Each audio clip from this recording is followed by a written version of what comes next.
Okay, let's keep going here, and welcome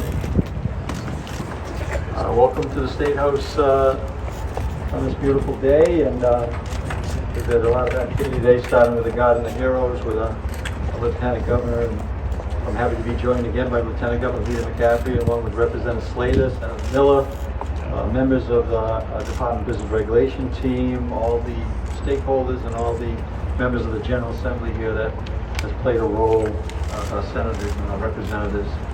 And as I prepare to sign in the Rhode Island Cannabis Act, which will legalize and safely regulate recreation adult use cannabis in our state. This will make Rhode Island the 19th state to legalize cannabis, including our neighbors in Massachusetts and Connecticut. As Rep. Slater and Senator Miller can attest, getting into sign today's bill took a great deal of effort. It certainly wasn't a straight line.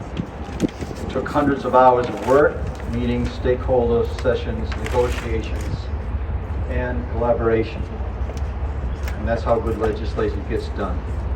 So the Speaker, Senate President, and the General Assembly have been great partners with our office as we work on behalf of Rhode Islanders. I want to thank them for their collaboration on this legislation.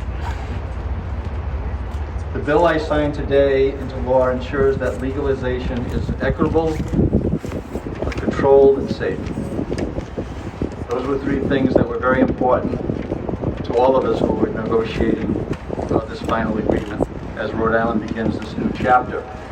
It also establishes a framework for common sense regulation with a strong emphasis on public health and public safety.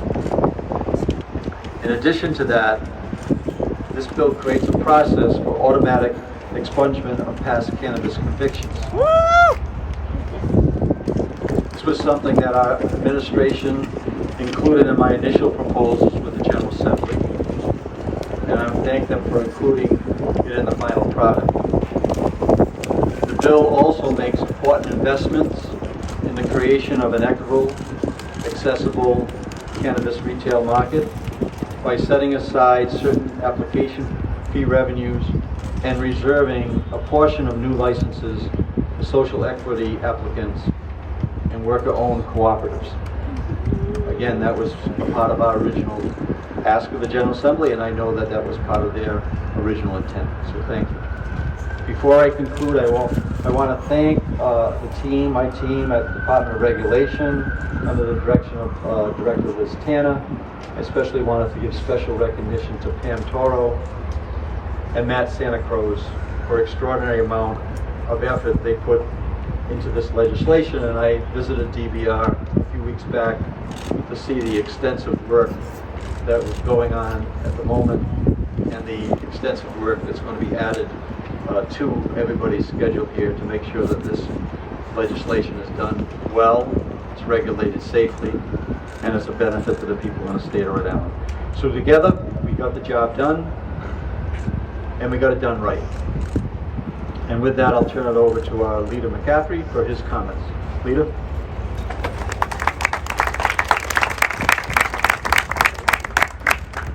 Thank you, Governor. It's certainly an honor to be here this afternoon for this bill signing.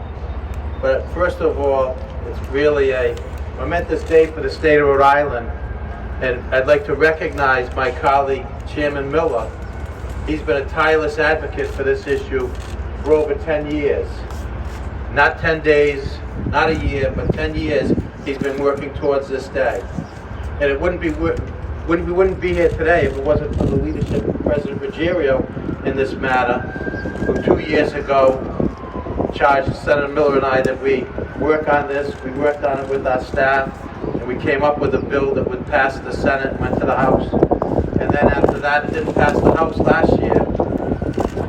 Representative Slater, Speaker Sakachi, Chairman Miller and I, we worked through the summer, into the fall, through the fall, to come up with the bill that we presented in the Assembly this year, and had a hearing process through it. And we took all the interest of all the parties that came forward and had questions and concerns with the bill and tried to address them as best you can. And a bill like this had so many different components in it. You had the expungement component that we worked hard on and had to continually change. We had the number of places that are going to be able to sell. That kept changing. How are we going to allocate the licenses, the equity licenses? How are we going to get the money for the equity licenses? But I want to go back to Senator Miller. He's champions this issue. He spent hour after hour after hour reviewing the revised legislation. And I'm glad that we're to this point here today. And at this point, we do have a couple of my colleagues here. We have Senator Costa and Senator Casada, who are here for the bill signing. They've been active in participating in this, and both were really supporting the social equity licenses and how we were going to fund them so that the licenses are passed out in a fair and equitable manner across the board, not just to wealthy businesses. We want to have people who can go into the business, make it a successful business, and have them continue to grow. Knowing that cannabis prohibition has been a failed policy for decades, we're glad that we got to this point so that we can have the bill signed. There are also a number of financial safeguards in the legislation that are important because we want to make sure that the money goes to different communities of interest and that we make sure that the industry thrives in the right direction. There is some good in not being the first into the industry. You see what other states have done, and we took a number of different things from other states. Also, I just want to thank Jake Basilian. He's our chief of staff, but he's been involved in this at least for the last 2.5 years with Senator Miller and I, and he crafted the first piece of legislation that we put in. So he really has his mark on this legislation, and he should be entitled to that credit. At this point,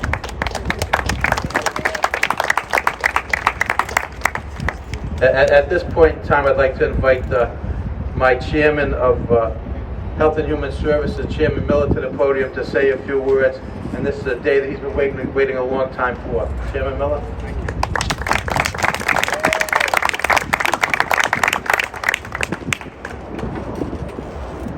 So I too want to thank Jake. There was a time when it was me and Jake, me giving Jake ideas and him putting it in legal language that could potentially be a bill, and it was a team of two was not enough to get this done. So we're glad the team expanded as the time went by, and Senator Casada and Senator Acosta, I asked Senator Acosta if he wanted to make their remarks because he's one of the great orators of the Senate. But I even offered to lend him my tie, but we thought that we'd keep to the script here at least as much as possible. And it has been a long road, but I couldn't be happier with the result. About a decade ago, we passed a law to decriminalize possession of small amounts of marijuana. It was an important step towards addressing the failed policy of prohibition here in Rhode Island. In the years since I have been working to take the next step forward, the legalization of adult use cannabis. I've been deeply fortunate to have the many amazing partners along the way, including Representative Edith Agello, who previously sponsored before Rep. Scott Slater, who's here with us today. Collaborating with my House colleagues has been extremely rewarding, and none of this would have been possible without them. Last year, President Ruggiero, as Leader McCaffrey mentioned, asked me and Leader McCaffrey to develop a new proposal to match the House's efforts. And I want to thank Senator Ruggiero for that support in creating that partnership. They each deserve enormous credit for today's achievement. This year, I was proud to partner with Representative Slater on a joint Senate-House proposal. We did a great deal of work to prepare the legislation for introduction with support from our colleagues. Also, I need to recognize the many stakeholders, advocates, and others who have been involved throughout the process. Many of you are here today, including Ellen, who worked feverishly on behalf of the medical community. We did not always agree on specifics, but we have shared the same goal, ending prohibition equitably in a way that benefits all Rhode Islanders. All your feedback and advocacy has made this final product that much better. Our work in the General Assembly relies on public participation, and the Journey Today's event exemplifies that process at its best. The new industry this law will create will take time to fully blossom. There is more work to be done to prepare for the opening of the retail market. Ultimately, I believe we will have created a structure that will be effective and resilient, and which will ensure all Rhode Islanders can share in the benefits. I want to go a little bit off script and off subject for a moment. I hope you'll give me another moment to do this. And I want to put that in context by reading the last sentence that I read last night before I passed the bill. There is much to be done in this session and in the future that is overdue and urgent, and much of it potentially more impactful than this before you.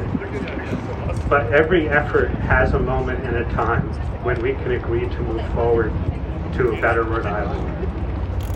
I did not know that children were being gunned down in Texas as I spoke that last sentence.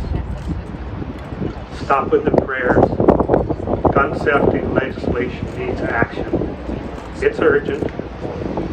And on behalf of our children and those down, our children in Rhode Island, and those gunned down in the evolving Newtown Parkland, it's urgent, it's overdue, and more impactful. Enough. The moment in time for these gun safety bills is now.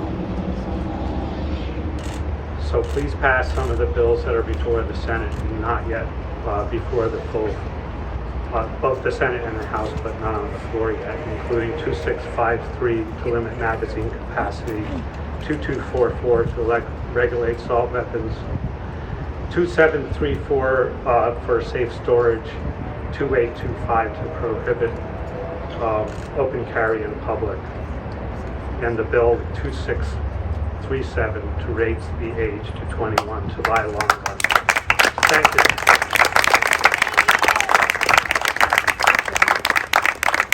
And I believe next on the speaking schedule is my moderator. Thank you, Senator, and thank you everyone who's here today.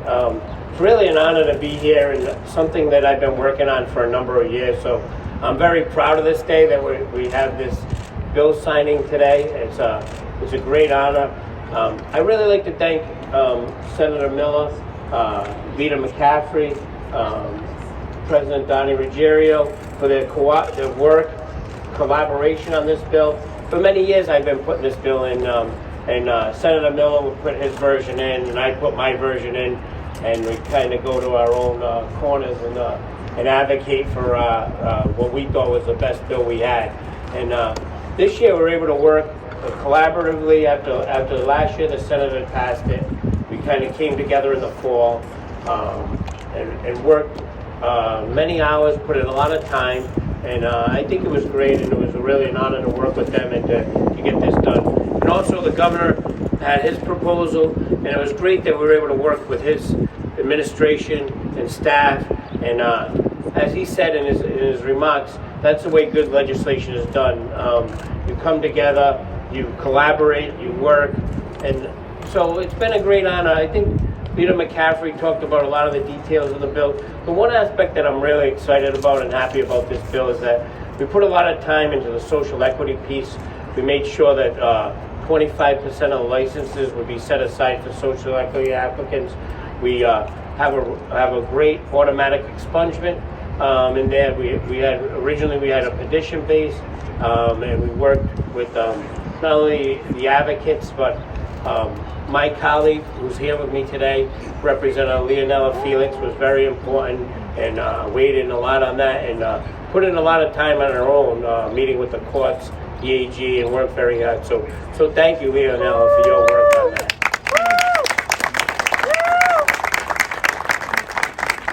And I'm sure many more of my colleagues would be here today, but we have a caucus inside.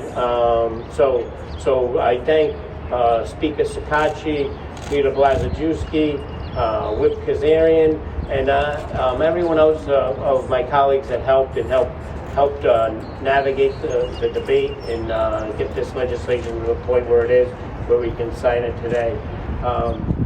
And I would be remiss if I didn't really thank, it's really an honor today. My wife and my kids are here today, and my sister-in-law, and my brother-in-law, and my niece, and they're all here. You know, it's great that they can come and see the sort of the accolades around the work, because you spend so much, you make so much sacrifices being in public service that they kind of take the brunt of it. She's always at home with the kids, and you know, I'm at meetings and staying up here working on legislation and working hard to represent the people of Rhode Island. And I think I'm proud of the product that we put forth in this legislation. I think it's probably one of the best legalization bills. I'm a little biased.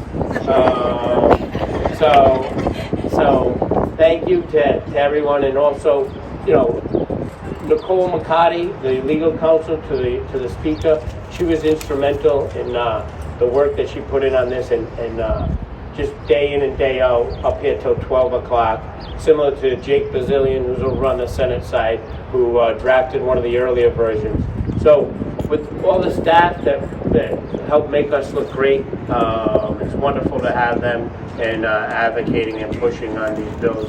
And I see so many folks that I've been dealing with for so many years on cannabis and legalization and the medical program. We have Ellen Smith, who's here today, who advocated very strongly for the patients on a regular basis. And you know, that's the other thing I'm proud of. I think for years we had been treating the medical program as a recreational program, and I think, you know, the focus, as people said, what are the next steps? I think we get the recreational program up and going, and then we turn back to our focus on the medical and make sure that we bring back the compassion into that program and make sure that patients, you know, get safe access to their medicine. And the folks that want to use it recreationally, then we can treat them as a recreational program and get the compassion back to the patients. So thank you everyone who worked on this legislation with me. Thank you to not only the compassion centers, cultivators I see here, patients, caregivers. Everyone played an important role, and everyone came together. There was so many different facets to this bill, and so many different issues that popped up.